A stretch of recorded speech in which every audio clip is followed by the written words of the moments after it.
thing that I like most about being a dad is that I see that I'm about to impact the world. Yep, yep.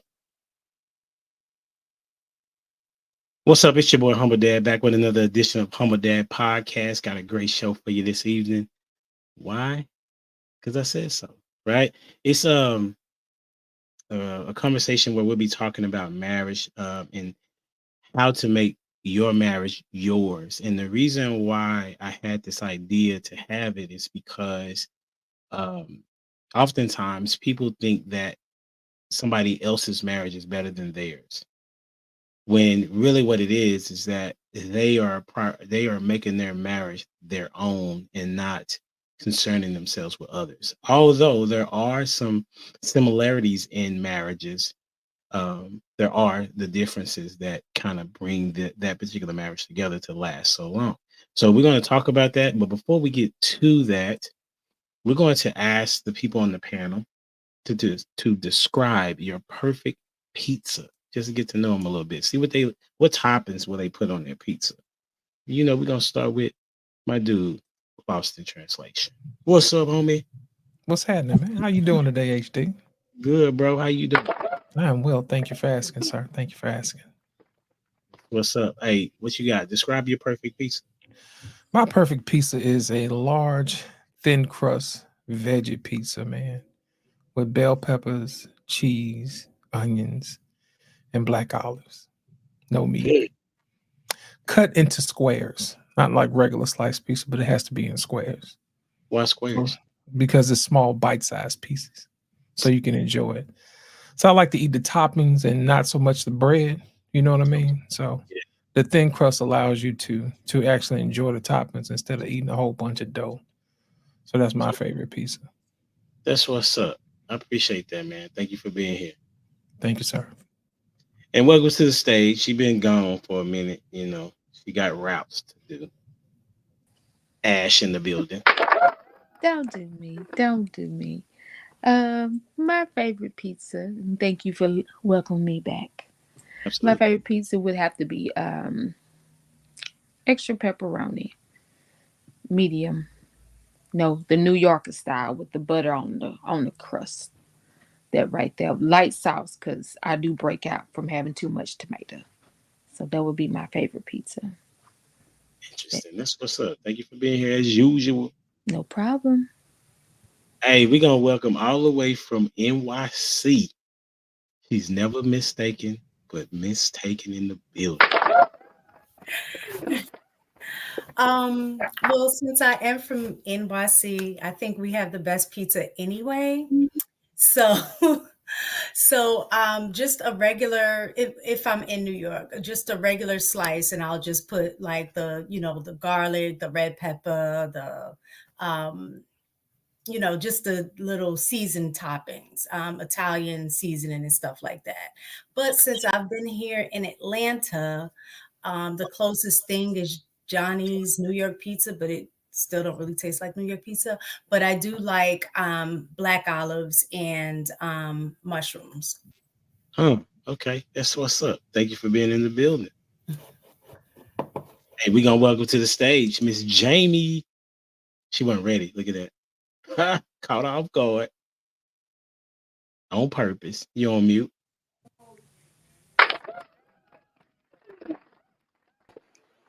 I really wasn't ready all the way, right? And then I flashed a smile. So mine's is easy. I don't eat pizza, you guys. Like I don't eat it at all.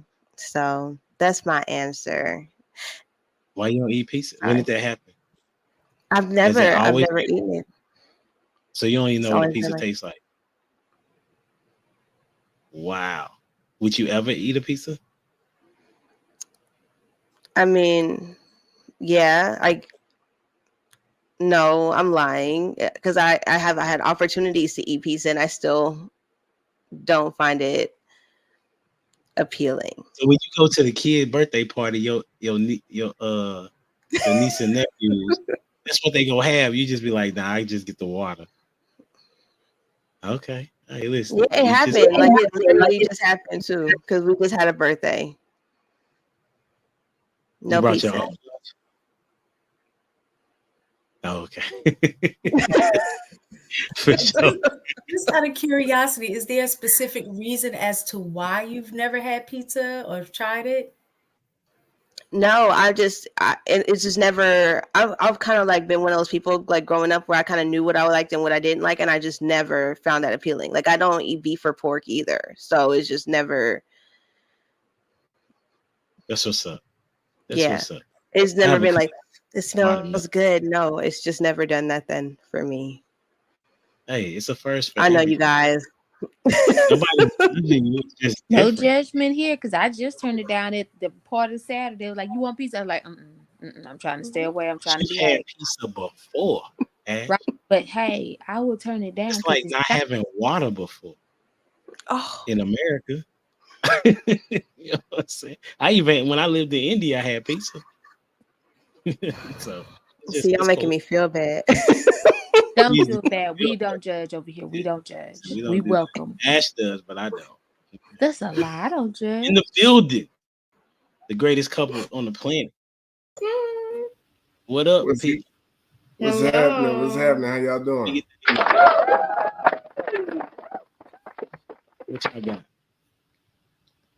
What you got? Hold on, real quick. Anthony, why does she have to do that every like when y'all come on the show? She knows she got to go first, but she always looks to you to see.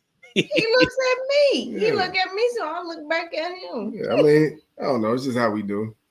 No, I just something I noticed. What you got? My perfect pizza would be probably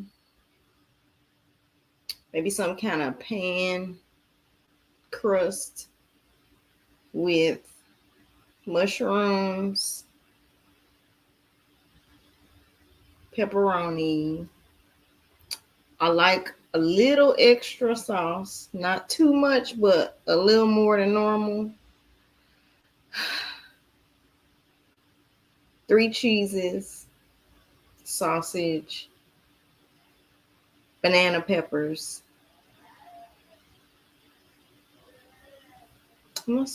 That's probably it. That's all I need. Okay. That's all I need.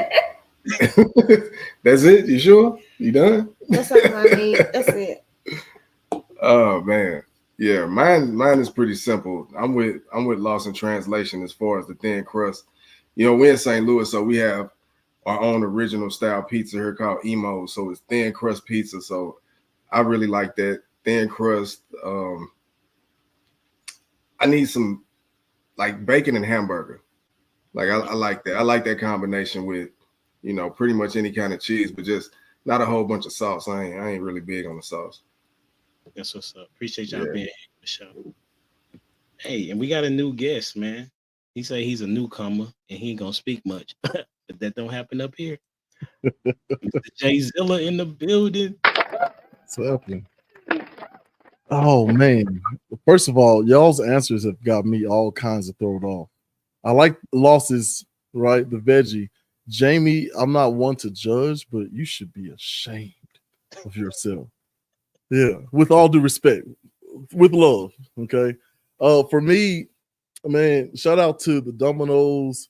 I don't remember the street, but it was in Atlanta, Georgia. I randomly got it from. I did double cheese pan pizza, just bacon on bacon, and it was the best pizza I had. You know, no disrespect to Miss Taken up there in New York City. You know, I've ventured that far up, but you know, I imagine you would say Jets or something like that. I don't know, y'all pretty basic up there as far as the likes. Not basic as in, you know what I mean? Oh, this is a great start. Great It start. is. Yeah. Way to bring your personality. You know what I'm saying? You ain't leave that at home without. That's what we like, man. Good. Is that it from Domino's? Man, no, okay, not Domino's. Random country place we stopped by right outside of, I think it was like Marietta, Georgia, outside of Atlanta. All right, this particular Domino's, I've tried to recreate that in like 4 different states in several different cities, and they have not gotten it right. So shout out to them, man. Hold that thought. Yeah, we're gonna talk about something like that. Right? I like that. That's leading into the conversation. Well, my favorite I would say that I would describe my pizza. It's chicken, spinach, and jalapenos. You know what I'm saying? And I like it. What is it called? It's like oven baked. It's not oven baked. It's like the brick oven brick Brick oven. Yes, brick oven. I like it like that. I had the first time I had that was on my residence, my internship, I guess, or residency, however you want to say it, when I was at Grand Canyon University. They have a restaurant at the hotel on campus, and so they had that, and that's the first time I had it. That was like 2018, and that's what I rock with. You know what I'm saying?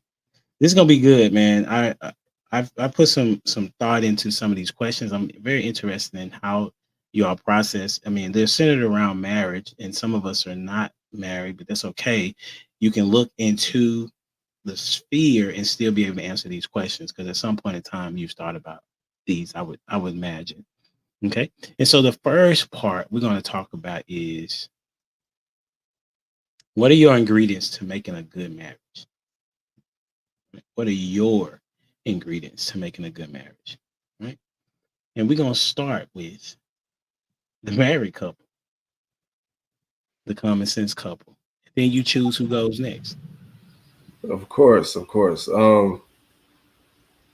Definitely, you have to have some type of connection. I would say definitely a connection. For me, it has to be a connection, some humor, some thought, some drive, some ambition. You have to have some type of dreams. You know, why are we together if we're not sharing the same vision or the same dream or going to achieve or walk this life together and not be working on the same goals or not have the same type of connection? You know what I'm saying? So I would say those things for me would be ingredients, along with, of course, communication. We go as a couple, or you want me to pick somebody else? That's up to you. Oh, you can go ahead. Yeah, I was getting ready to go. All right. So I would say definitely respect and the ability to be vulnerable and transparent with each other, and allowing each other to be yourself, like completely yourself. So like any type of quirks or hangups or insecurities or anything that you have, your spouse does not judge you for those things. And the ability to talk about anything. Definitely. I'm going to go with loss. All right, thank you. My ingredients include patience, kindness, grace, honesty. You know what I'm saying? A whole lot of wisdom and knowledge. You know, and you got to have some type of spark. You know, some type of creativity, something that you guys have in common that you two only have in common with nobody else. You know what I'm saying? Some of those things, like say for instance, if I was gonna get married, I'd get married to somebody who could sing. So nobody can do that but us. You know what I'm saying? Because we want to be able to wake up and hit them notes. You know what I'm saying? It's like, all right now, you know what I'm saying? So you got to have that thing, man, that thing that binds you guys together. And more importantly, you got to have a direction. Where is this marriage going? You know what I mean? Does it have a purpose? If your marriage don't have no purpose, you're gonna be in trouble. You know, but outside of that, I mean, those are the basic things that pretty much make every relationship work. You know, outside of that, you can customize it however you want to. But as for me, that is what, you know, goes into, you know, my marriage. Okay. And I'm gonna go with Ash this time. Because I know you weren't paying attention. We really Yes, I was paying attention. Mind your business. Don't start picking on me. See, this is why I ran away. No, I'm playing. For me, I'm just gonna describe it. Naked. Like, I gotta be naked. Not naked in the sense of no clothes on, but naked as in no filters, no makeup. Like, you accept me for how I am. Like, the common sense couple was talking about, you accept quartz, however you will say it. You accept my personality because it can be big, and lately here for the past 2 weeks it's been a little dry, because I had a whole bunch of stuff going on. Like, you accept me and the roller coaster ride that I come with. You understand how to move with me and get me back on track. Like, we have a very, I guess you say, grounded relationship to where we feed off each other. We know what to say to each other to get us back balance. When I'm off, you're on. When you're off, I'm on for you. You take time we took the time, say we, to get to know each other. We learned each other. So we know when things are going on or when the ticks is ticking and they're not ticking in the right direction. And I'm going to go with mistaken. Okay, so I had to write mine down because I'll forget. So I had communication, trust and honesty. I think those kind of go hand in hand for me. Cooperation, sexual compatibility, fun and adventure, security and safety, and growth, having a growth mindset in general. I will go with prototype. Hey, before you go ask that, go to prototype mistaken. Explain growth mindset, because that's really an educational term. Some people know what it is, but like, just explain it from the perspective that you're talking. More along the line of kind of, I think it was lost in translation, talking about having a goal, right? A goal for your marriage. So in my mind, what I'm thinking a growth mindset is that how we were last year, we need to be able to look back and say, oh, this year we've come this far.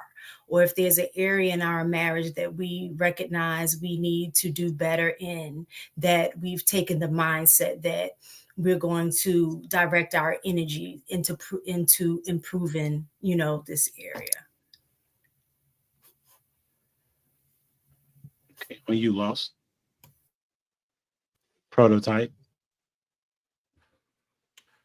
I would say the man having a plan and a woman that's willing to follow the plan, and that's it. You don't need anything else other than that to get you started and to get you going and to actually keep you there. As long as you believe in the plan and you're leading the plan in the right direction, or how you see fit, everything else will just kind of waver in and out and fall in line or not. So let's go with the Jay Zilla one. I think he went already, right? No, he hadn't went yet. Let's go with Jay Zilla. Can I do it like a quick 20-minute, like just survey? 20 minutes? Seconds or less. Like, I'm just trying to figure out who everybody is. I'm new. How many of y'all on the screen are actually married? Just by show of hands. How many would consider themselves Christians? Okay. It's okay, mistaken. Yeah. Okay. So for me, I am married, 4 kids. I am a Christian. So for me, my plan is dictated by the Bible, which is, written by men, but we truly believe that it's inspired by God. So that's all we basically go off of, that and our passions and interests and things that spark things for us. We support each other and kind of just go where the wind takes us, as long as it's within the guidelines of the scripture. Even though, sometimes we step outside of that and we have to take our hard-headed selves back to that straight and narrow path. But yeah, so those are our ingredients. So would you say people who don't follow Christ, I see devil worshipers have real successful marriages? Yeah, no, I think there's more than one path to what seems like a fruitful, happy, joyous, peaceful marriage. I'm just saying, for me, You know, as the good book says, as for me and my home, we all agree that the Bible has been, you know, the best answer to any problems that we've had. You know, I've tried some other things myself personally, but for us, it seems to have worked out rather well, and so that's what we're doing. Oh, right. What you got going next? It's Yeah, on. we got Mr. Dwayne Jones, fellow glasses man. Yeah. So, the glare. Man, I'm right there with you, Jay. Right there with you.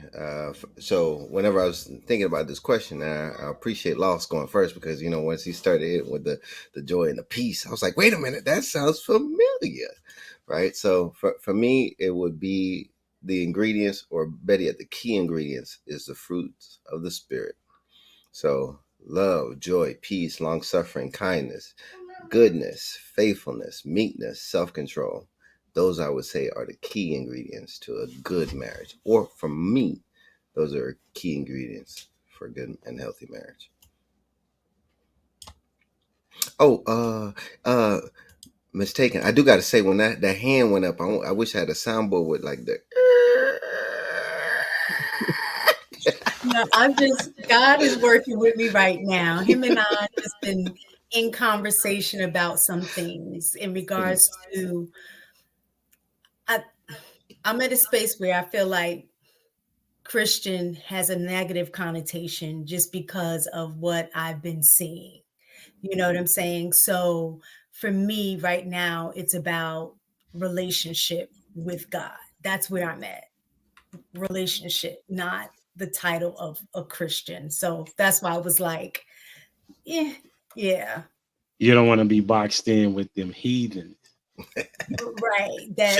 She don't want to be boxed in with the PD Jakes of the world. Yeah, the couple of dollars. Yeah. The Bishop Eddie Longs. I just say I'm a believer. Yeah. Unfortunately, Jamie, I think did you go? Did you go? Did Jamie go? Nah, I didn't go. Yeah. So I can, with Dwayne, you kind of went into what my first one would be. So I put Jesus. I mean, because we both gonna need him. Because I'm not perfect, and neither would be my husband, and so he gonna be the only one that can help us. Core values, of course. A mission, for sure. Of course, physical attraction, all of the other basic things. But for me, my top three would be Jesus, core values, and the mission. What is the mission?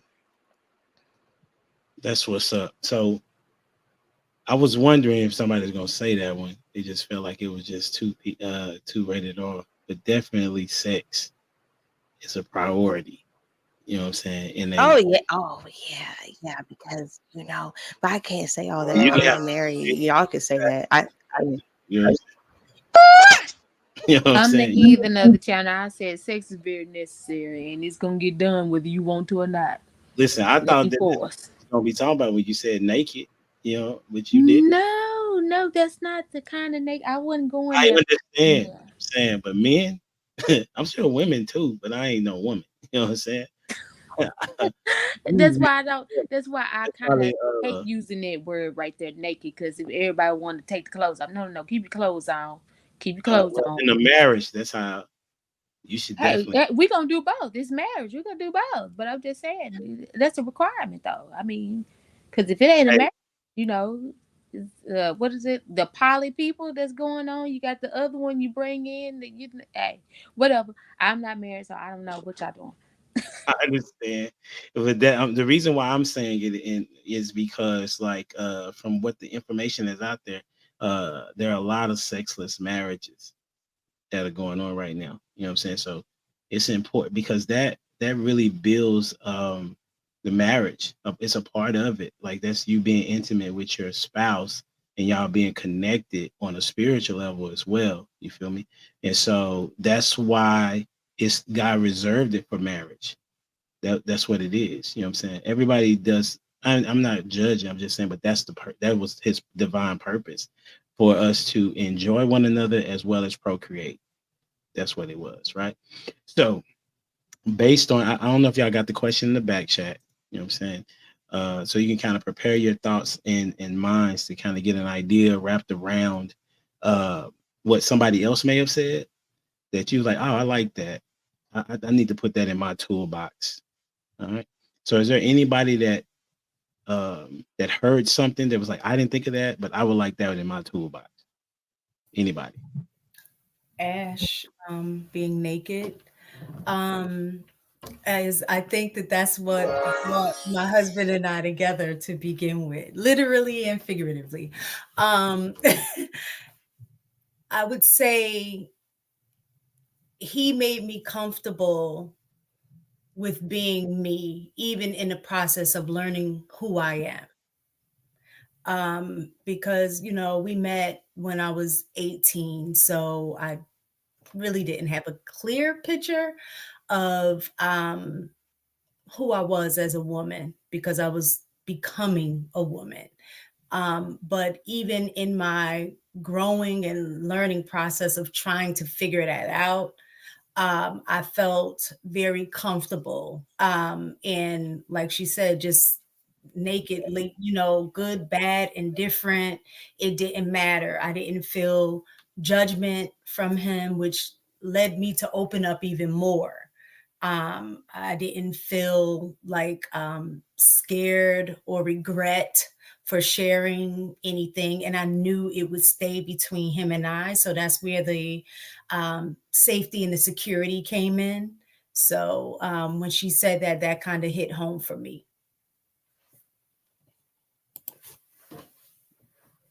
Anyone else?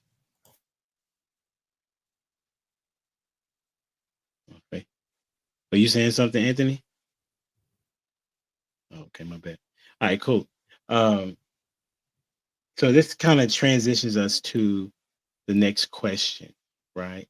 We got the ingredients, kind of put it together to make a really good marriage. And but my next question is, as we all know, how it works in the world, similar to what Miss Taken was saying. Like there's people that say that they're Christians, but they don't really rock it out for Christianity like that. But that's in anything, right?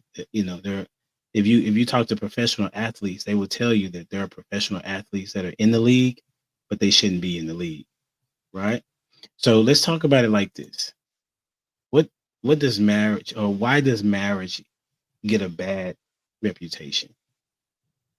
Or why does marriage have a bad reputation? All right. And we'll start with Dwayne. You're wrong for that, Thank you. but it's all right. I pray for you.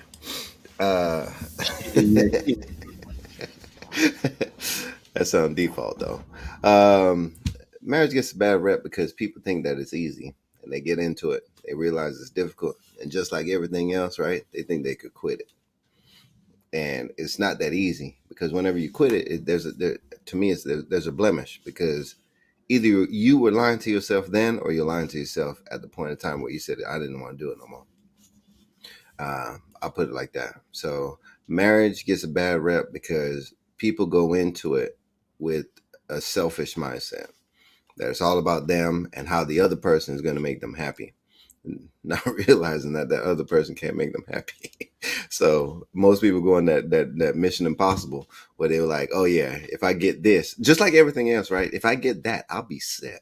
And then they get themselves a spouse and be like, oh yeah, this is what I need because this person is going to make me happy. And it's like, no. So that's why I say marriage will get a bad rep, because that selfish mindset. That's what's up. Who you got going there? Prototype. Come on with it. Man, I think marriage gets a bad rap because of feminism for the most part, right? Convincing women that marriage was bondage. Marriage also gets a bad rap because at this point, men are realizing like, hey, I'm losing everything for this marriage. So I think on a woman's side, it's the fake story of, hey, you're abused, you don't control yourself, you don't have any rights when you're married. And on the men's side, it's like, I am actually losing everything I have, or this is destroying my life. Most men don't bounce back after they get married. You know what I'm saying? A lot of times they do bad. You know what I'm saying? So let's go with Jamie. I know she got some heat. I feel like you answered that, and then you knew, like, my faces were like, what is he talking about? Like, okay, so but I'm not coming for you, Prototype. I'm gonna say, as a single with, I really have all married friends. What has made me kind of go like, do I want to get married, is they all complain about their spouse, or they complain. I don't never hear the good things about being married to the person. And so it kind of makes me go, I don't want to live complaining about my significant other. I don't get to see the beauty in the connection. Does that make sense to y'all? And so, like, I could see the beauty in the connection with the pictures. I could see the beauty in the connection at the certain things that I end up with them at. But like, if it's like me talking to one and me talking to the other, it's like there's no good attributes here in this situation. And I don't know if I want to marry somebody and then them, be talking about me like that to other people, because they're not telling me that certain things are a problem. So marriage gets a bad rap, because I think sometimes people that are married don't want to talk about the good stuff to the single people, because they don't want them to feel, bad because they're not married yet. But it's kind of backfiring, because we're not getting the lessons or the wisdom from y'all to know how to navigate possibly when we get married, if that makes sense. I hope that I covered that. But that's why marriage kind of gets a bad rap. Like when Humble Dad said, there's lots of sexless marriage, I know a few, and I was in disbelief, because to me that didn't make logical sense. Like, how are we gonna get married and he's not getting nothing? Like, I don't understand that. Where did that make sense at? And why am I in the middle of this conversation? Which was very awkward, but like it makes me go, I don't know. Like, maybe I'm better off just by myself and out the way, because I'm not marrying nobody and not getting none. Like, the Bible says you cannot deny me, and so, like, we're gonna have problems. First Corinthians Straight right up. there. You better She pulled the book on him. Buy the book. We're gonna buy the book. she said. Let's go with the common sense couple. I'm so glad you called us. Yeah, I got a lot to say about that. That's the reason. So why are you glad we called on you? Because just going off of what Jamie said, that's the reason it gets a bad rap.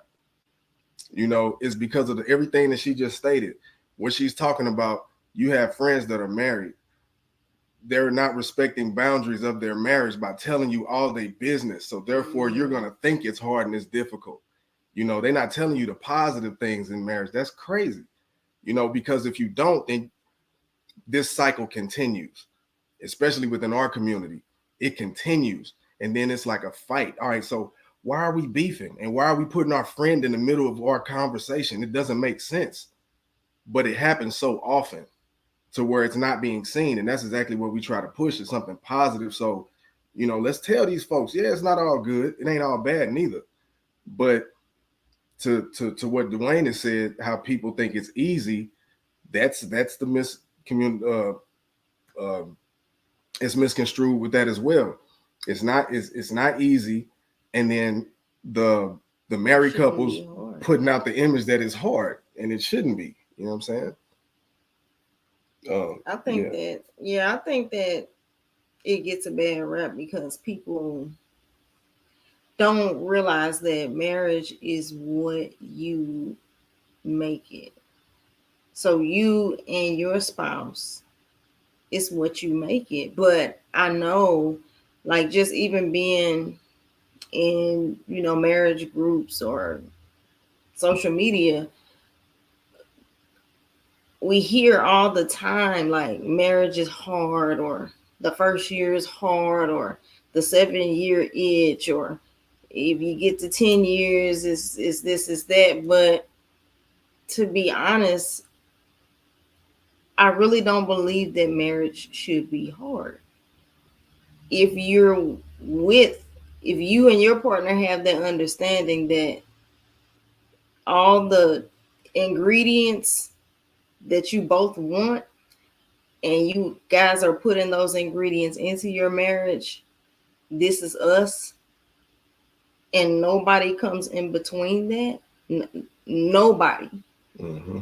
Nobody. So no disrespect, no, how do I describe it? It's just, you move as one. Mm-hmm. But you should move as one when you're with each other and when you're not. Like you never ever ever hear us or see us or put or type anything that would lead you to believe that there is a hole in our marriage, or there's some type of, or we arguing, or we ain't getting along, or he did this or he did that. We just don't speak those things outside. So it's like nobody's getting in between nobody, and that's just how it has to be. So I just think that people kind of feed a little bit into well, it's hard, or or if you, like Jamie, if you do have friends that's what they talk about, then you might feel like this is what I have to deal with as well, when it's not true. I also think the it's hard is it allows people to not really fully commit. You know what I'm saying? By being able to say it's hard preemptively, or to be able to throw that out there, it's hard. It allows you to put out a front to where you don't have to live up to the commitment of the marriage. Oh man, this shit hard, dog. I give all I got, but are you really giving everything that you have to your marriage? If you say it's hard, yeah, shit is hard. It is. Everything is hard. It was hard before we got here. It's gonna be hard when we leave here. So you just have to be intentional about what you want to do with your life and with your marriage. Let's see. Let's go with Lost. Oh, I'm sorry, Humble. Did you have? No, I was just saying that was good. Appreciate it. Let me see. Lost in translation. Thank you, Anthony. That's a good point. A lot of people go into marriage looking to make withdrawals instead of deposits. You know what I'm saying? It's a different type of energy. If you go into your marriage like, hey, I can't wait to serve my wife, or if your wife says, I can't wait to serve my husband, that's a marriage that'll last. You know what I'm saying? You get into a marriage with somebody and they're looking to take all the time, you're going to deplete the bank. You know what I mean? And all of that, I was talking to SB the other day, and this other gentleman was like, well, how do I know when to get married? You know, this is 6 months, is a year. I said, when you feel that tug of responsibility, where you say, hey, look, I got to take care of this person, that's the only time you should get married. That's the only time. And the other person has to feel the same way too. You know what I mean? A lot of times people rush marriage, and you would think that Christians would do it better than anybody else, but we're so busy trying to keep up with the world, we don't get in the word because the answer is already there. You know what I'm saying? You don't talk bad about your spouse behind their back. That's in Proverbs 31, where it says the husband speaks highly of his wife. That's in there. You know what I mean? All of that stuff in there, man. So I tell people all the time, if you really want to get married, how much work have you put in? You know what I mean? Do you know what it's like to actually give love? Do you actually know what it's like to have patience for somebody else? Do you know what it's like to give grace? You know, do you know what it's like to be a friend, to lay down your life for a friend? You know what I mean? Those type of things. How much time have you prepared yourself for marriage? How much time have you put in vetting your spouse to see if they put in the time for marriage? You know, sadly and all too often, we stop at the physical. You know, we stop at the superficial. You know, does this person make a certain amount of money? Or does this person looks a certain way? You know what I mean? And we just leave out the part whether or not they're cooperative or not. That's a key ingredient. Like Prototype said, what's the point of us being together if we can't work together? You know what I mean? Do you play well with others? I think we covered that in kindergarten. Did you get a gold sticker for that? You see what I'm saying? Those are some of the things, the basic things that we should have been taught when we were children.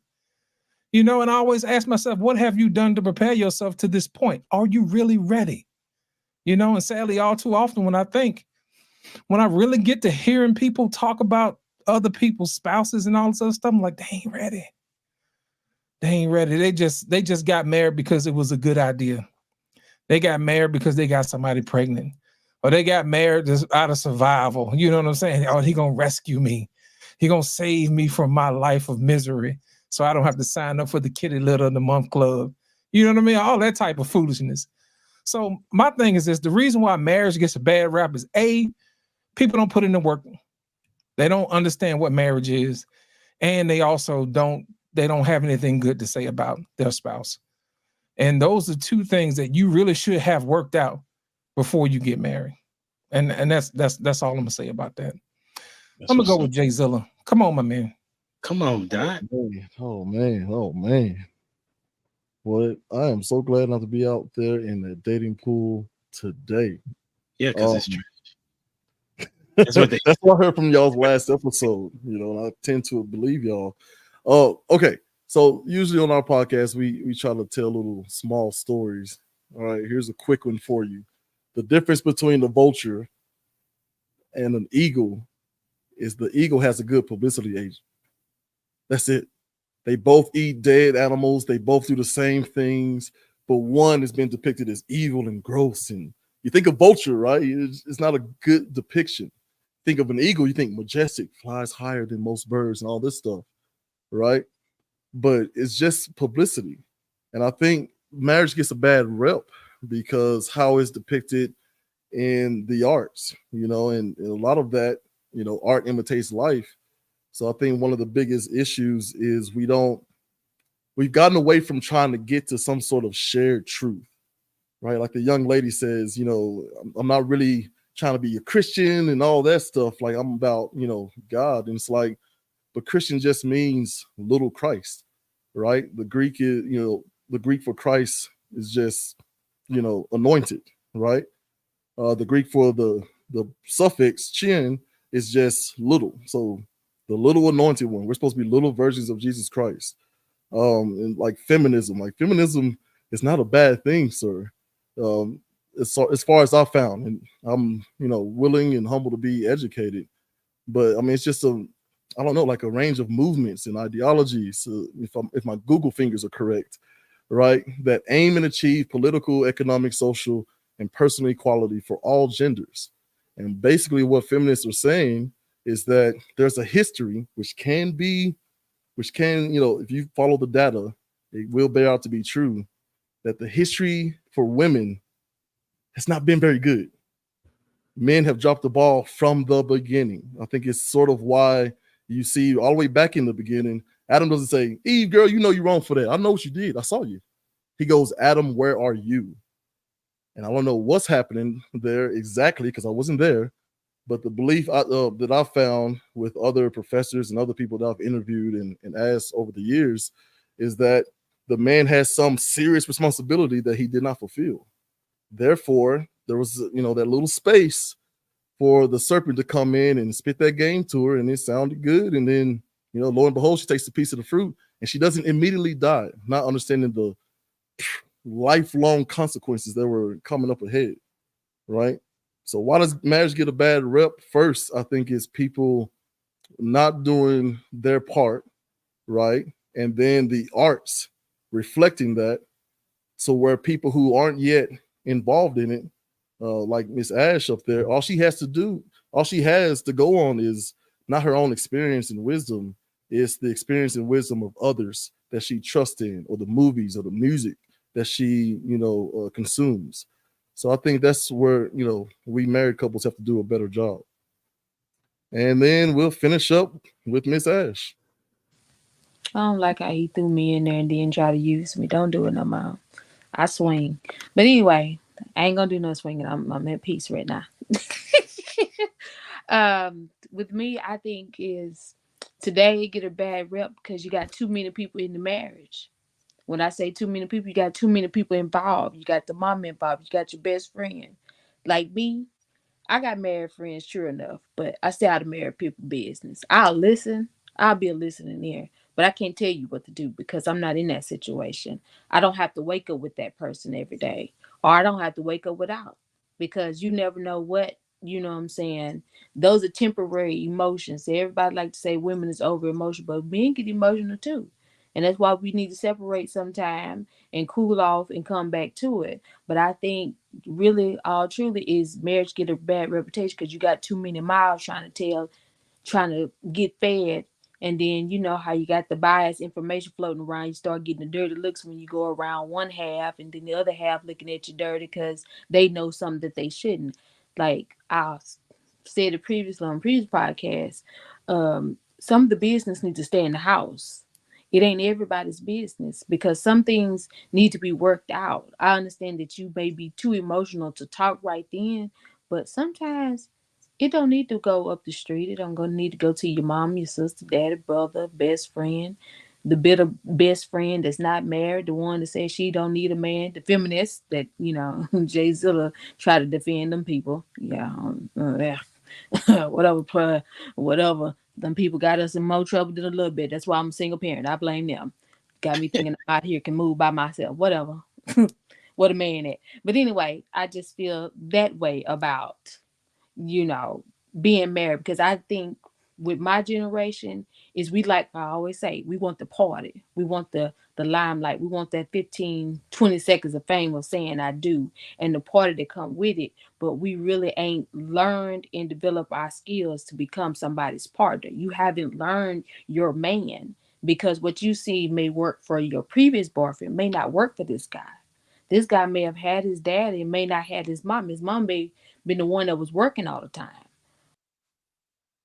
Or it may be neither one of them was working, but he sees something different and he wanted something different. So that's what he's going for. I think we don't give ourselves enough time to first learn and then develop in the situation. We jump in, what is it, like hot cakes, well, whole cakes or whatever you want to call it. You want to flip them real quick and then they done and then serve them up. You can't do that all the time. And I think that's where a lot of us is lost at. And then we get the ring on you, like, you know what? This ain't what I thought it was. I'm out. And then now you got a broken home. Then you got children trying to figure out what happened.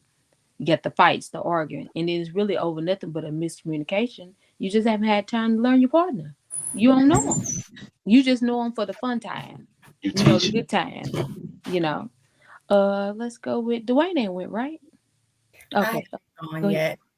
Oh, well, y'all go ahead, jump it. Go ahead, swing, and then whoever wins, y'all go ahead.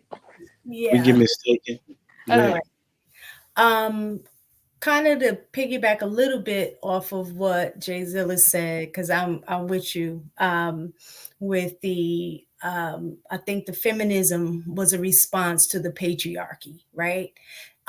So there were definitely negative aspects of the way the patriarchy was implemented, kind of like what I was talking a little bit about Christianity having a bad rap, just because if you look at historically, the way Christianity was given didn't have a good history.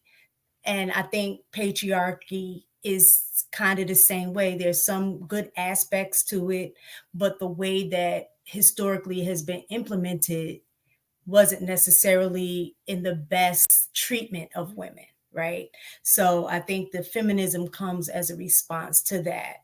But for me, I think a lot of people want the rewards without the responsibility. Right. So they look at marriage and look at the idea of the good things that you're supposed to get from marriage, like, sex, like having somebody take care of you, like, being, the security and the comfort and all of that kind of stuff. But there's a responsibility that comes along with that to build to those good things. And so they just want the rewards without the work. The other thing is unrealistic expectations of marriage to begin with, and you go in a marriage ill prepared. I think a lot of people come into a marriage that have areas in their life that is already broken, and then is coming into the marriage with the hope that the other person will fix that. And it's unrealistic that that person, like, I can't fix something that I don't know what caused damage, right? So it's on you to really kind of fix that, and I can help support you through that. And so I think that is definitely, I think the probably one of the biggest parts is that the being unaware of self. And so you're bringing the damaged part of yourself into the marriage, thinking that you're going to have a healthy marriage when you're not even healthy to begin with. So, and that's where I guess some of what you guys were saying. So now you're going to other people to have them justify or support you in that illness instead of saying, no, you need to go to the doctor and get that fixed. They try and give you advice when they don't necessarily have the tools or understanding of it either. I think I'm the opposite when it comes to talking about, like, I know I hear a lot of people saying, no, you don't share nothing that goes on in your marriage with anybody. I don't agree with that. I just think you have to know who to share stuff with. I don't think it has to do with you don't share anybody. You share stuff with people who want your marriage to succeed just like you do, right? So I have select people that I know I can go to because they're going to check me. Even when I'm arguing about him, they be like, but you know what? You're missing this point because he did da da da da. Or you came at him wrong. You shouldn't have said it like that. So I'm getting the feedback that I need in order to improve on the way that I operate in my marriage. So, you know, I just think you need to be selective on who you choose to share certain things with. That's good. Who you got? Did everybody go? Except Darwin. Darwin? That's his name, Darwin McPherson. Welcome to the show, bro. Hey, how's it going, everybody? Appreciate you allowing me up. I know I'm late, but I told Humble Dad whenever I can make it, I will come. So y'all talking about why does marriage have a bad reputation? Yes, sir. Well, I mean, short story. I mean, we're not appreciating and respecting the union like we're supposed to. And I heard somebody talk about religion. I don't think religion is all that bad or whatever. I think it's the people who are choosing to follow the religion.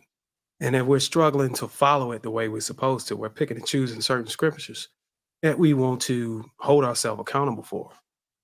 And whenever you look at the dynamics between a man and a woman, you have a man as the head, as the leader, and you have a woman as the helpmeet. And to Miss Taken's point, she made a really good point about feminism. A lot of feminism is pretty much reprogramming or reconditioning women to not accept the role as a helpmeet. So a lot of women want to be on the same level as the man. In some cases, women don't mind leading, but they can't defeat hypergamy. And at some point, she's going to feel like she's taking care of a grown man, like some of them term it, and they're going to always feel like they can do better. I mean, that's just the game. I mean, that's just our biological makeup. The man is supposed to lead his household. So it's all about a woman being able to accept her role, you know, accepting herself and establishing herself as an anchor of support in a relationship, supporting her husband. And the man has to have a clear, drawn out plan, a clear direction and purpose of where the family is going to go. You know, I got a lot of brothers getting in relationships, marriages, and they ain't over their head. They really know what the hell they're doing. To the woman's, to her strengths, you know what I'm saying, to her defense. But in most cases, the man has a innocent heart about it. You know, he may not know where he want to go, but he has this embedded natural biological mentality to do whatever it takes to make sure the family is taken care of and the kids is taken care of. Even if I don't know what it is I want to do, I will work 20 years. I will work 30 years. I will work 40 years. And if I kill over, I will make sure my family, my wife and kids have everything they need if I can. That's the mentality of any man. That's natural. But if you take the shoes and put it on the other foot, women don't have that mentality. Women is not going to work 20, 30 years, bust their back and their spine and have a man and reap the benefit for the rest of his life and go live with another woman. Women are thinking in the moment. Men are thinking in the future.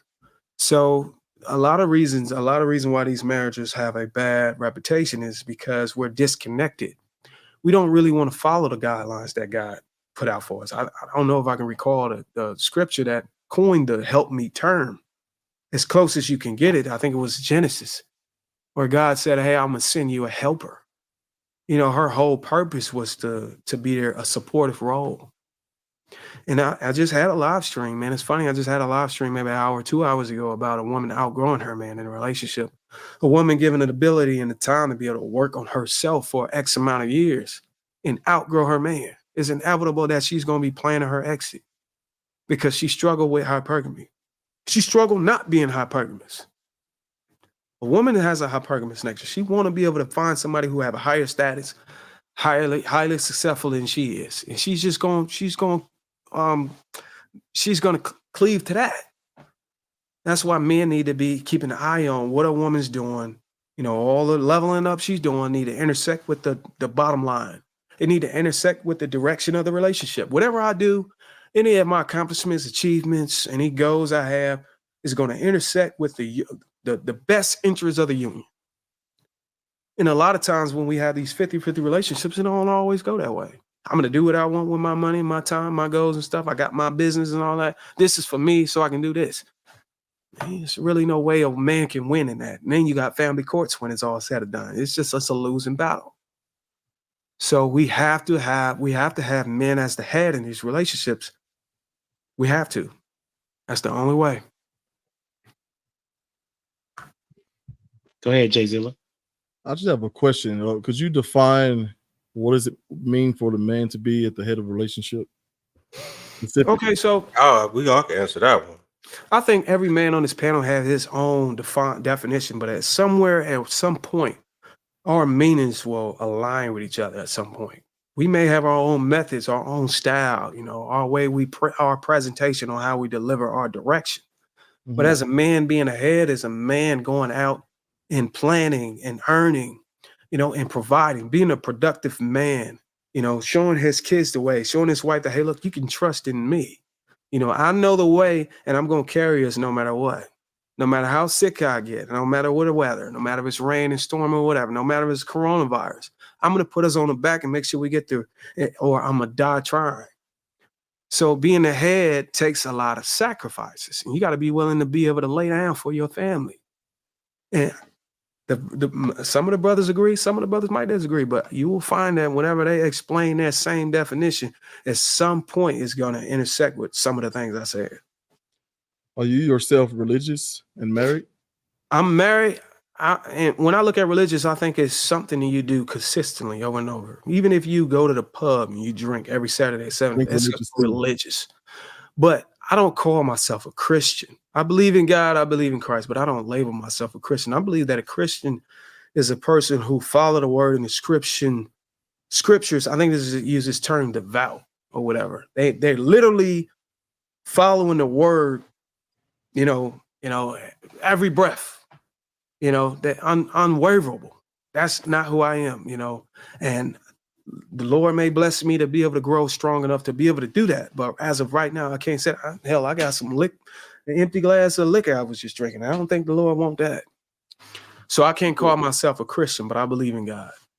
Well, thank you for answering those questions. Like we talked earlier about Christian just mean Christ meaning anointed, and the chin, the suffix is just little. So we're just all little reflections. So people, and we talked also about the tainting of certain words, right? This is something that all of us, from what I can tell, are black or got some black in us, right? I don't want to assume anything. when you see some of these people get on these news stations and say black people are, whatever comes next bothers me. Anytime someone says men are, women are, like you're not taking into consideration some of the things that may be on the fringes or may just be something that's outside of our own experiences and wisdom.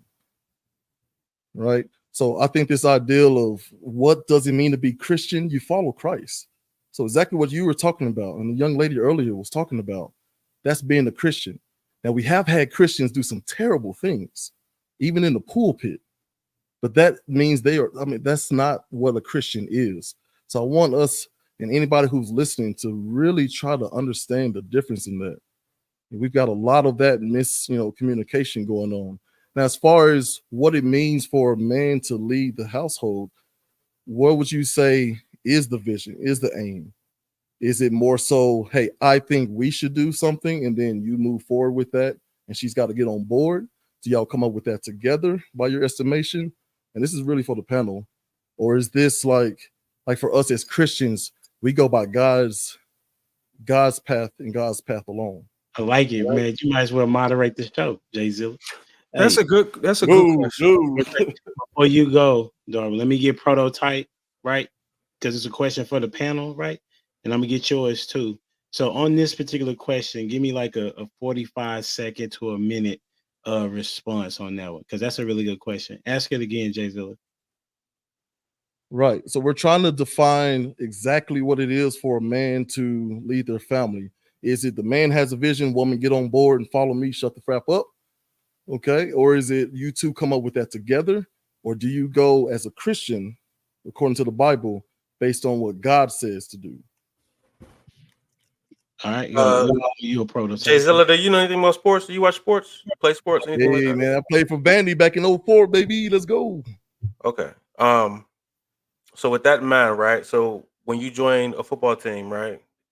Everybody has the same goal. So when you meet whoever you're going to be with, that has to align. That's what's going to pull y'all together to date more, right? First date is, hey, I like this. I want to live a life like this. Well, me too. You know what I mean? So that's what kind of pulls y'all together. Now, how that happens is the man's going to be like, hey, this is how we're going to do it. X, Y, Z, blah, blah, blah, blah. And that's what a woman is submitting to. Like, hey, we agree with where we're going. And I am submitting to, oh, you say you know how to get there? Because think about it. A man's confidence comes from what we do, what we know we can do. You know what I'm saying? It comes from how we've learned stuff. You know what I'm saying? So if I've been through X, Y, Z, well, like I know how to get to wherever we got to go. She submits to that. You know what I mean? So it depends on how resourceful that person is, right? In helping you come up with new strategies or plans on however, you know what I'm saying? If that's not their strong suit, if their strong suit is just to follow, listen, and do anything you ask them to do, hey, some people are like that. And then there's other ones that be like, that might suggest some things. Hey, we should do things like that. And and you as a leader, it's up to you on understanding who you have as a teammate, you know what I'm saying, on your team. Is this somebody I'm just going to lead and I know they'll do exactly what I tell them to do? Or is it somebody that I could lean on to kind of get, some other eyes on the situation? You know what I mean? So you got to figure it out as a leader on how you're going to lead based on what you have. That's what's up, Dwayne. What you got? And then we'll go Lost, and then Darwin, and then anybody else that want to spin up, get their take. Mute Monster got you, Dwayne. Ain't nothing like having two mutes, boy. I tell you, I was trying to be double safe. I had the kids yelling in the background. My bad, y'all. So I appreciate your perspective, Prototype. I look at it like, are we're going somewhere? We're going on a trip. Do we want to go through the mountains or do we want to go through the coastline? I put it like that. So we both have agreed upon the destination and where we're going. And the question now is, which way is best to get there? And as we go through, that's where the insight comes in. So there has to be first and foremost an agreement. So once you come up with agreement, then you get to the point where how are we going to best? And I think, and you even put in the back chat, like, what about the more experienced piece, right? So that's where we have to yield. So like it says, women are to submit, but I think there's a part where men have to yield as well, to where the opportunity to allow their women, their wives' expertise or their strengths to be able to flourish. So it would be bombastic or prideful to say my way goes all the time. It would be ignorant to do that. So I think even in it, like from like an outstanding team, I believe all teams have weaknesses, but great teams are able to hide those weaknesses amongst their strengths. So I believe in our weaknesses, in our deficiencies, we're able to complement each other's in order to be able to hide those deficiencies. So how come up with an agreement and then not negotiate. And I'll put it like that. It is a negotiation. It is a compromise on how we would like to get there. Hey, let's take the coastline. Hey, let's take the mountains. That's how I look at it. So what's up, Lost, on you? Here's my thing. It's going to be God's way or no way at all. That's how I look at it. You know what I mean? And I'm going to put it to you like this. If he put me in charge and I've been studying my word and I've been obedient to what he told me to do, you know what I'm saying? It's pretty much a done deal at that point. Yes, I'm going to get feedback from her because I don't want her to have surprises, because she needs to trust me. You see what I'm saying? I need to listen to her and get the buy-in, because security is important to her. But at the end of the day, ultimately, the responsibility of the family falls on my shoulders. You know what I mean? Because I'll tell you why. Because a lot of people like to say that we're equal, but we're not. We're not equal in responsibility. We're not equal in production. You know what I'm saying? We're not equal in protection, because I don't expect my wife to catch a bullet for me. That's my job. You see what I'm saying? I'm supposed to lay down my life for my family. And when I hear people say that, you know, men and women are equal, that's the first thing I think about. You know, why would I let my wife get shot? That's my job to protect her. That's my job to protect my family. So I'm gonna move accordingly. You see what I'm saying? So when it comes to stuff like that, when I hear that men and women are equal, it's not the same. Because I'm gonna be denying myself. That's one of the first things I heard a millionaire told another millionaire. They said the best thing that you can teach your child is to teach your child to deny himself. That way you don't give in to temptation. You don't give in to fear. You don't give in to fainting. You know, you don't give in to being tired. I heard Jimmy Johnson tell his old Cowboys teammates, he said, exhaustion makes cowards of us all. You see what I'm saying? And since I'm stronger, then guess what? I get to go further. So who else would you want to put the responsibility on? The person who studied, the person who's stronger, the person who's accept the responsibility. You know what I mean? There's a greater responsibility on men. And I don't think a lot of people give men the proper respect that they're due. You know what I mean? But in my presence, that's what's going to happen. You know what I'm saying? There's nothing wrong with making sure men get their proper respect. And you don't have to diminish the light of women either to do that. You know what I mean? I think we kind of get that messed up in these spaces, because our women are important to us. Why do you think God gave them to us? You know what I'm saying? Because they're important. They're helpers. They're amazing the way that they are. You see what I'm saying? So that's the main reason why we have them. But my thing is this: when it comes down to responsibility, it's on us. And I think we should take the responsibility for that. And that's all I'm going to say about that. That's what's up on you, Darwin. Man, those are some good responses, man. So let me see if I can put it this way, and without trying to be an echo. So this is a really good question. Shout out to Jayzilla. So a man has the vision. Let's just get that. All right. A man has the vision. He creates a plan based on his vision. He presents the plan to the father of this woman, of the woman that he wants to be with. The father makes revisions to the plan if needed, based on knowing whether his daughter would do well with such a plan.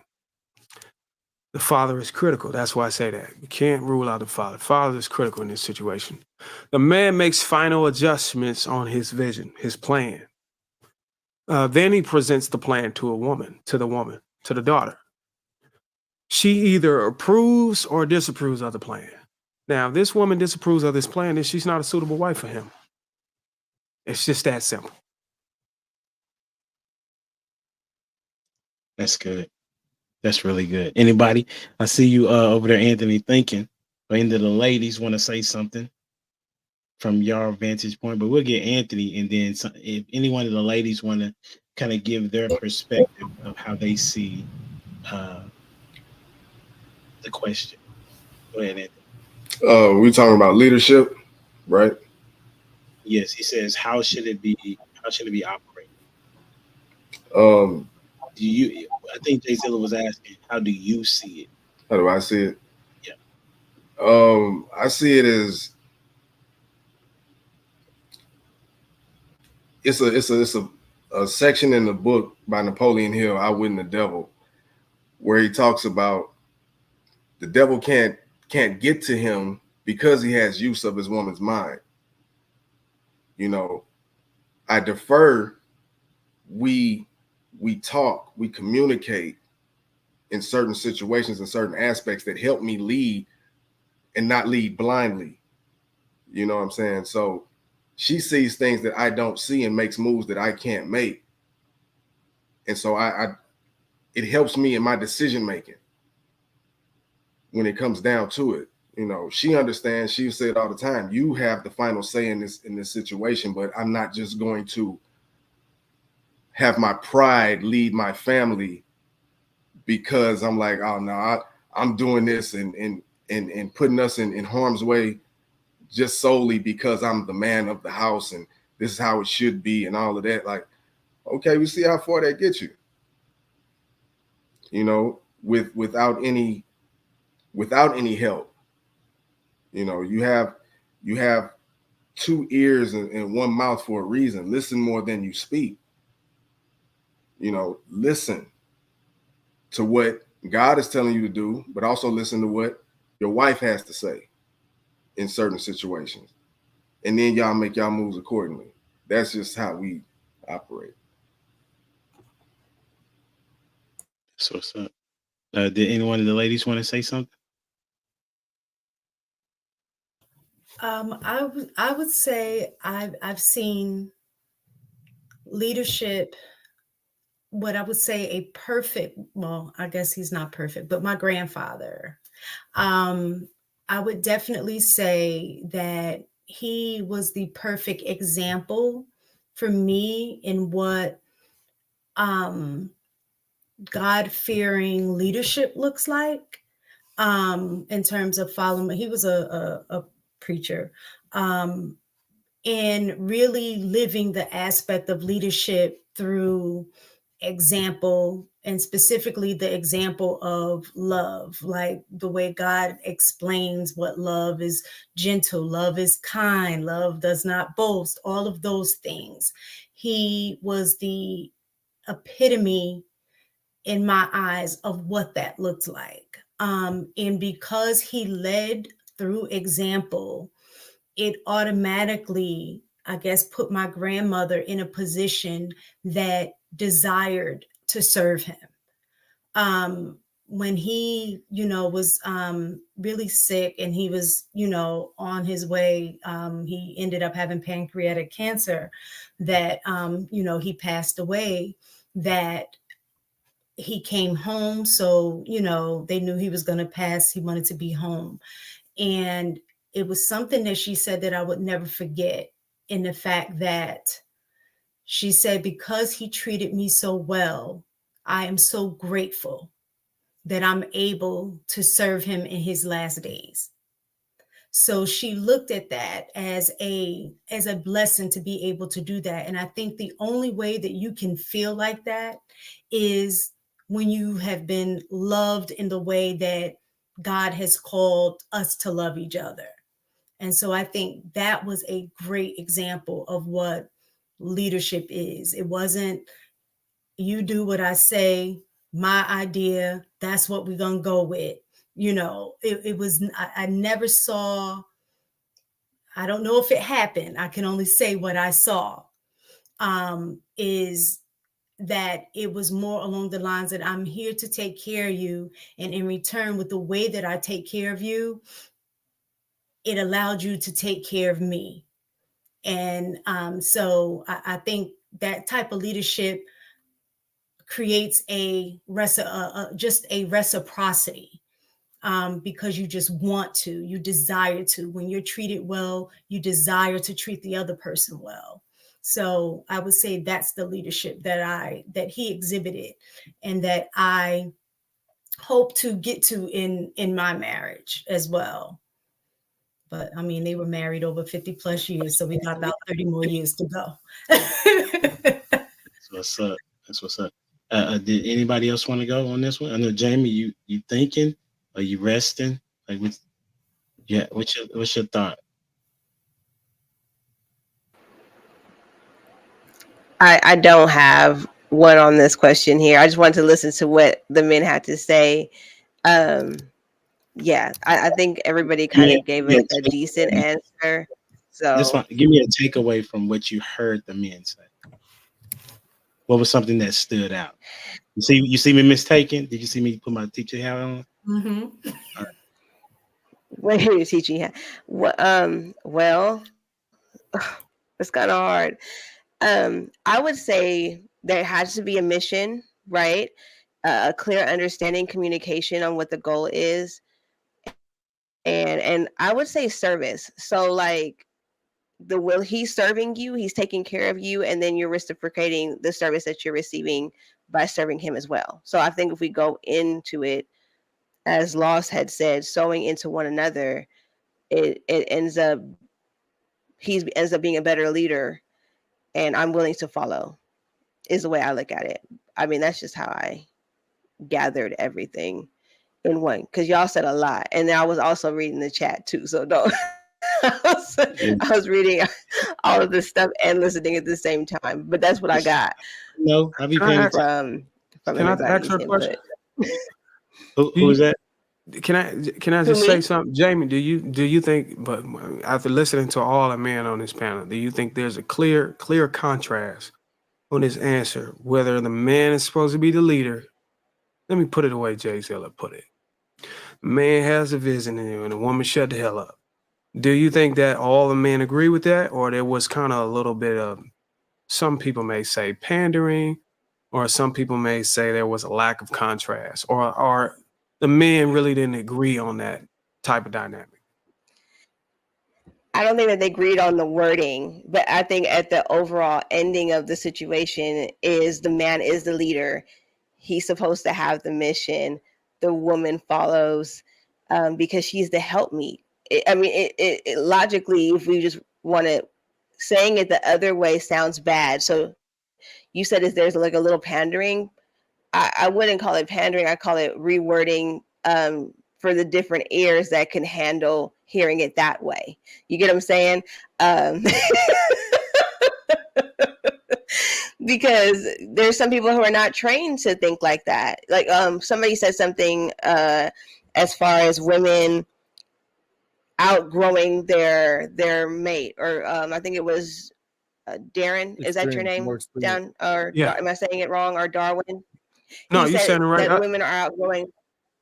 Okay, are outgrowing their mate, and that is true. I told you I have married friends. I have been conflicted because I have married friends, and the females in the situation are very ambitious. They have great jobs and they're climbing up the ladder, right?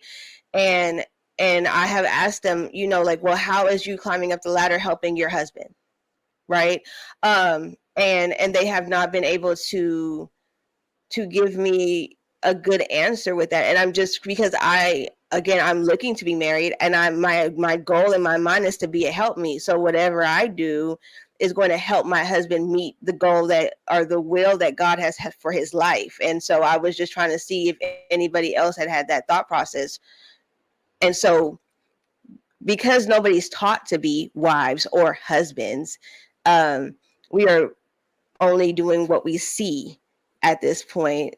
And so, but the clear answer is, all of y'all said the same thing. You just said it differently so that people could take it in willingly rather than a fight. Like Prototype. Prototype, you didn't have to say it like that, but you said it. It is what it is, How I say it? What I say it like?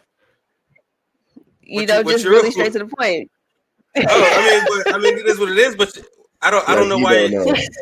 It's like there's so many levels in between, and you just went straight for shut the hell up though. Like that's what I don't think any of us said anything close to that. That's what we want. I think there was a big part of somebody saying, at what point do you take an advice from your woman, right? I don't know who said that, but we all kind of agreed on the same notion. So like, why you go for the jugular like that? Like that's because none of us said anything. Are you saying I do it? I didn't say that you said that. I didn't say shut the hell up at all. No, that was Jay Zilla that kind of okay. Particular question. Hold on, let me look. I need to fill in some gaps here. Okay, when we played a band, we had a no cursing. We had a no cursing policy. So what we did was we melded together the F word and crap because kids gonna be kids, and so frap was the word that was birthed out of that ridiculous policy for a bunch of grown men risking their livelihoods and bodies on the field. Anyway, it's a different story. But yeah, I gave two other options though. I did say, is it? And I'm asking the question. I'm saying that's what women should do. By no means, man. My wife is very near. Okay, I care about my personal well-being. You look like I said, your wife. Is it shut the frap up and just follow my lead? Is it us doing it together, or are we going by what God says in His Word? That was the original thing. So sorry about that. I just wanted to point out one thing because I know a lot of people here say that they're Christian, identify as Christian. If you don't, then I guess it doesn't apply. But just based on, and I'm definitely not a biblical scholar by no means, is that most people are not. I think we all agree that Jesus was a leader, right? If you're following Christ. But if you look at the way he led from behind, in a sense that he served. He led through servitude. So he was a living example of how he wanted us to treat others. So in a sense, I don't want to say he lowered himself, but if he's the King of Kings, in that mindset, you would say he's lowered himself because he was literally washing the feet of others. A king normally wouldn't do that, right? So I think what happens a lot of times is that men get caught up in one aspect of what God says leadership is, in terms of women, you're the helpmeet. That is your position and role in life. That's it. That's what you do.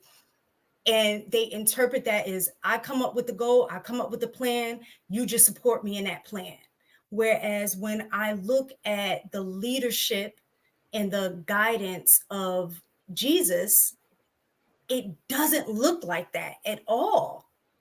So I think for me, again, when I go back to the idea of Christianity and say it's a little rough for me to kind of identify, it's because of examples like that. So luckily I had an example in which I saw what that kind of leadership looked like and what kind of results came out of that leadership versus what I hear in this space and have actually seen, even growing up. Because my father, that was my dad's mindset. My dad's mindset was that, what I think most women hear in regards to that lineup. So I just wanted to point that out, is that a lot of times the leadership that we hear, the leadership style that we hear in these spaces and what we've experienced personally is in direct opposition to what Jesus actually, in a way, how he led. Yeah, let me add on to that, or kind of show you why I disagree on that. The part that I would say I disagree on is that Jesus did not lead from behind. He led in front. He was the example, right? He did it first. He didn't wait for you to make the mistake, right? He showed you in how he wanted it to be done, So it's not semantics at all, because leading from behind is meaning that you're watching and then doing. It's kind of like a retroactive, so to speak, position. Whereas Jesus was proactive. You know what I'm saying? No, it was Jay in the behind the scenes. I'm good with the words. Follow me, you'll see.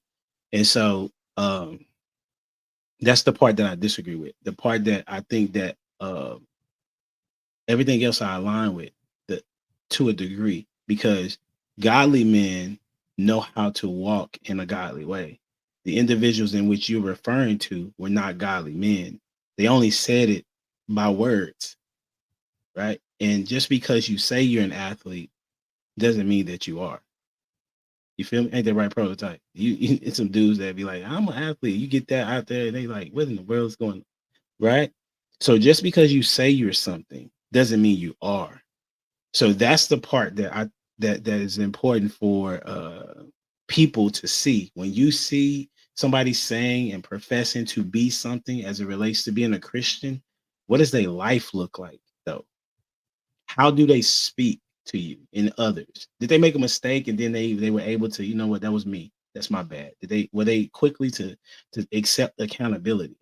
Those are people who are Christians. That's what Jay Zilla was trying to communicate. Because Paul, if you look at Paul was like, listen, I'm sinning and I'm struggling in my sin, and I'm in need of the God's grace. Shall I continue to sin so that grace may abound? Of course not.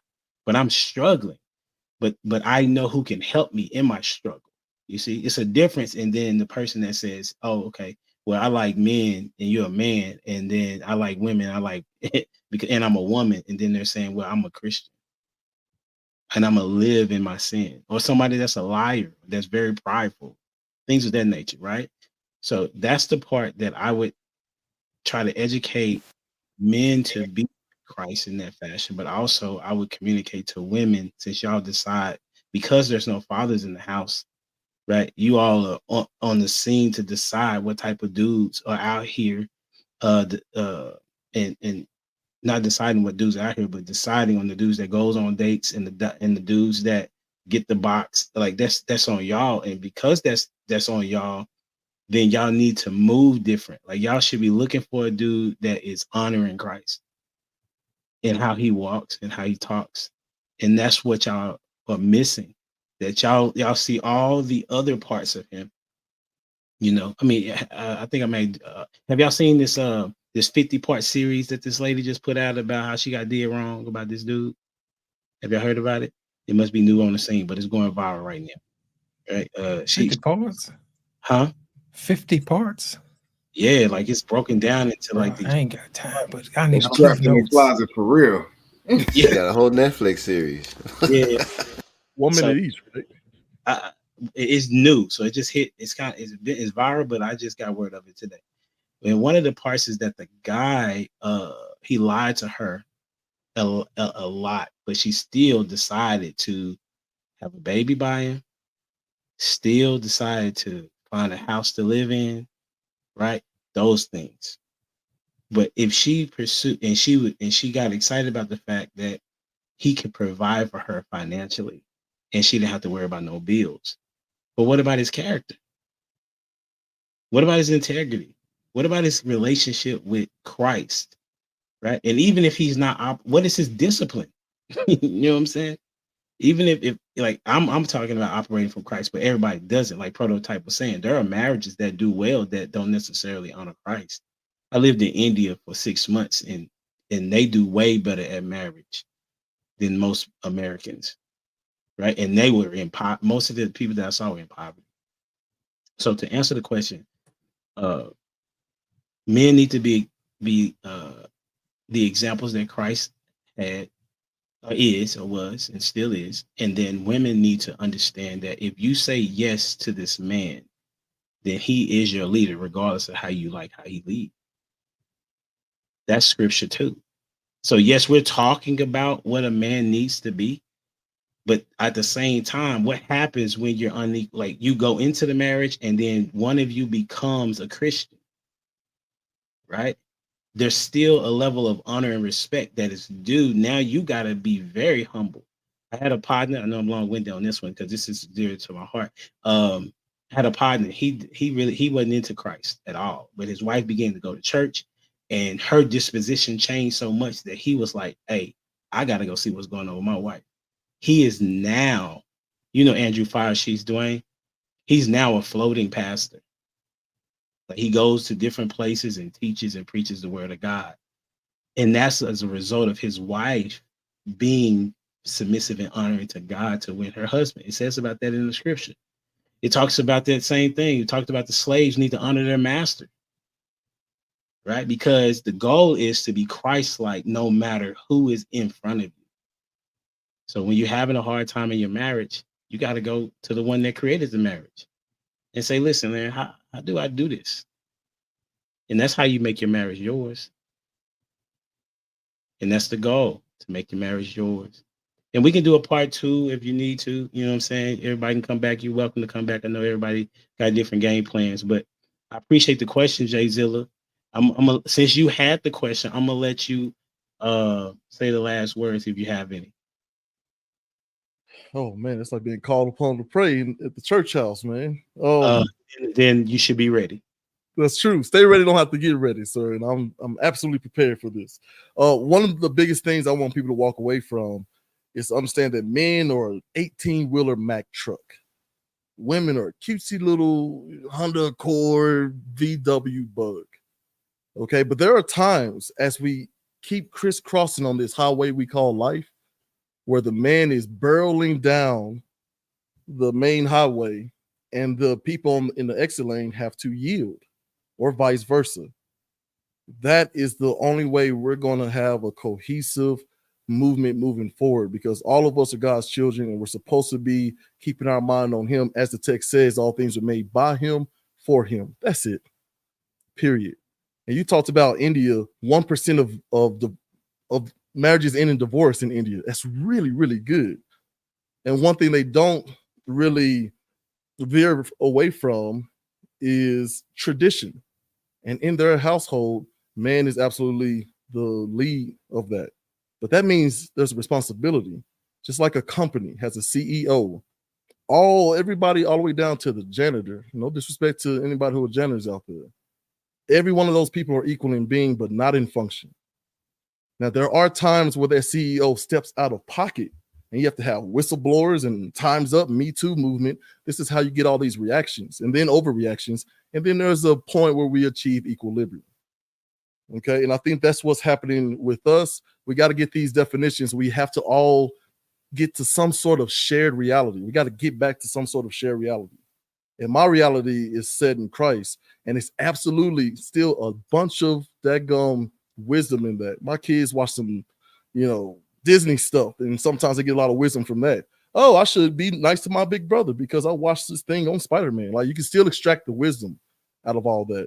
So whether you're a believer or not, I just believe that there is something to be said about 1% of marriages in India, and then 6%, I think, who are evangelical Christians. I think it's 28% who are Catholic, 38% who are non-Christian, who don't identify with any sort of religion. But these numbers are startling, and then you can look at our media and everything else and put it all together, right? Don't get me started with the government, who's absolutely. Listen. I'm not going that far. I'm just saying, like, there's some things the world is always going to be the world. And basically what we need to do is come to some sort of agreement, like we need a ceasefire between men and women, especially the singles. And we got to come to some sort of peaceful agreement, because if you're outside of the faith, you just got to figure out on your own what works best for us, me and you, no one else. If you're inside the faith, well, the rules and regulations are already there. Appreciate your time. That's why I'm running for senator. Oh yeah, and where at? I'm just kidding. That was a joke. Oh, okay. Okay, whatever. All right, man. This has been good. Listen, I am really, really appreciative of you all's time. I really value the things that you say and the platforms in which you all stand on. And as I said, it was a dope show, right?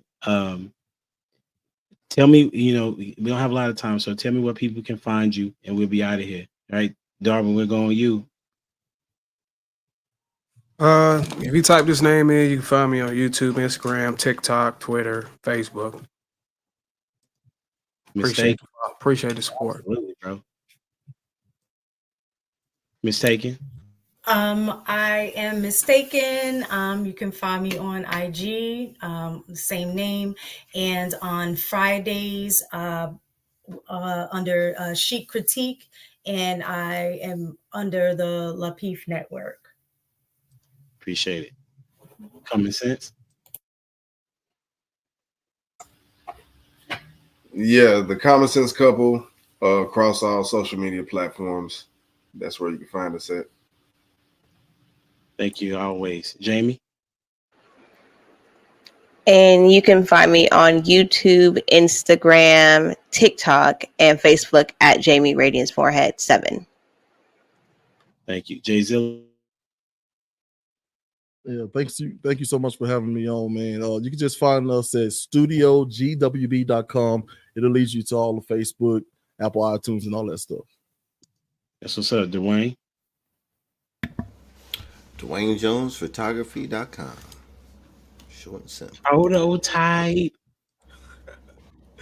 Man, you can find me at Prototype Kingdom Podcast on YouTube, on IG, TikTok, all that good stuff, man.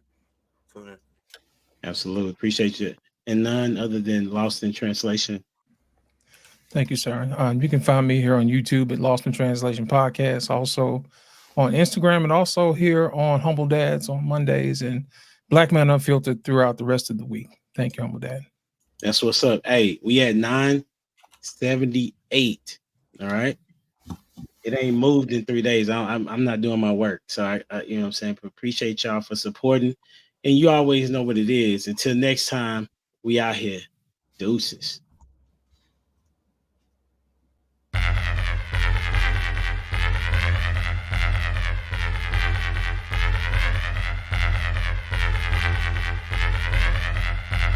The boy is dangerous.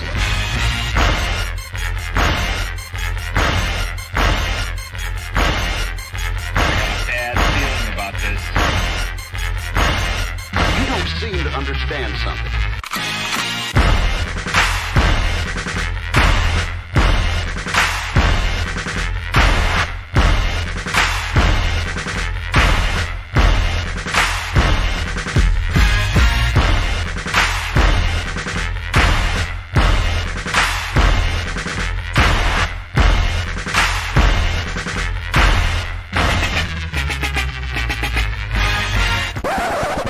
The thing that I like most about being a dad is that I see them about to impact the world.